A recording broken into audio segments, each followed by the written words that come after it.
Hi friends, welcome to Radhika reels world. నేను మీ ముందుకి night cream చేయడానికి వచ్చేసానండి. దానికి కావాల్సింది ఒక ప్లేటు, కొంచెం 2-3 స్పూన్స్ నెయ్యి, వాటర్ ఒక ఖాళీ గ్లాస్ అండి. ఆ ప్లేట్లో నెయ్యిని అలా వేసి కొన్ని వాటర్ వేసుకొని బాగా ఖాళీ గ్లాస్తో ఇలా ఒకటే క్లాక్ వైజ్లా తిప్పుతూ ఉండాలండి. ఒక 100-200 టైమ్స్ తిప్పాలి. సో అది పూస పూస నెయ్యి అంటారు కదా, అందులో పూస లేకుండా స్మూతీ పేస్ట్ వచ్చే వరకు తిప్పాలండి. మనం ఇంట్లో వేసుకున్న నెయ్యి అయితే చాలా బాగుంటుంది.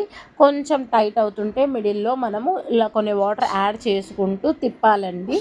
చాలా తక్కువ ప్రైస్లో మనకు నైట్ క్రీమ్ అనేది రెడీ అవుతుందండి.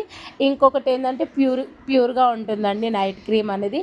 కెమికల్స్ ఏవీ లేకుండా బాగా ఉంటుంది. మనం బయట మనీ పెడితే నైట్ క్రీమ్ అనేది దొరుకుతుందండి, కానీ మన చేత్తో చేస్తే ఆ తృప్తే వేరండి. చూసారు కదా, ఇలా మధ్య మధ్యలో వాటర్ పోస్తూ బాగా టైట్ వచ్చే వరకు మనము తిప్పుతూనే ఉండాలండి. ఎంత బాగుంటుందంటే అంత బాగుంటుందండి క్రీమ్ అనేది. కొంచెం కొంచెం ఇంట్లోనే కాబట్టి కొంచెం కొంచెం స్టోర్ చేసుకుంటే 1 మంత్ 1 మంత్కి వచ్చేంత వరకు సరిపోతుంది. ఇప్పుడు నేను చేసింది అయితే 1 మంత్ వరకు వస్తుందండి. అంతే, 2 స్పూన్సే కానీ చాలా పర్ఫెక్ట్గా వస్తుందండి. దీనికి మధ్యలో ఈ క్యాప్సిల్స్ కూడా వేసుకోవాలండి. నేను అందులో చెప్పడం మర్చిపోయాను.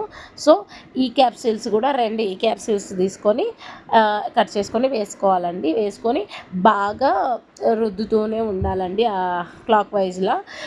ఎంత స్మూతీ అంటే అంత స్మూతీ వస్తే మనకు ఆ నెయ్యి కలర్ అనేది కూడా మారుతుందండి.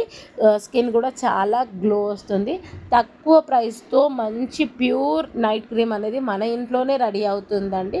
చాలా మంది ఈ మధ్యకాలంలో ఇంట్లో రెడీ చేసి సేల్ కూడా చేస్తున్నారు. చూసారు కదా, ఇంత టైట్ వచ్చే వరకు తిప్పుకొని దాన్ని ఒక గ్లాస్ డబ్బాలో మనం స్టోర్ చేసుకోవాలండి. ఇంత థిక్నెస్ రావాలండి. ట్రై చేసి చూడండి, చాలా బాగుంటుందండి. నేనైతే ట్రై చేశాను, నాకైతే నచ్చింది. మీరు కూడా నచ్చుతుంది అనుకుంటా, ట్రై చేస్తుంది అనుకుంటున్నాను. Thank you friends, bye. Use చేసి కామెంట్ చెప్పండి.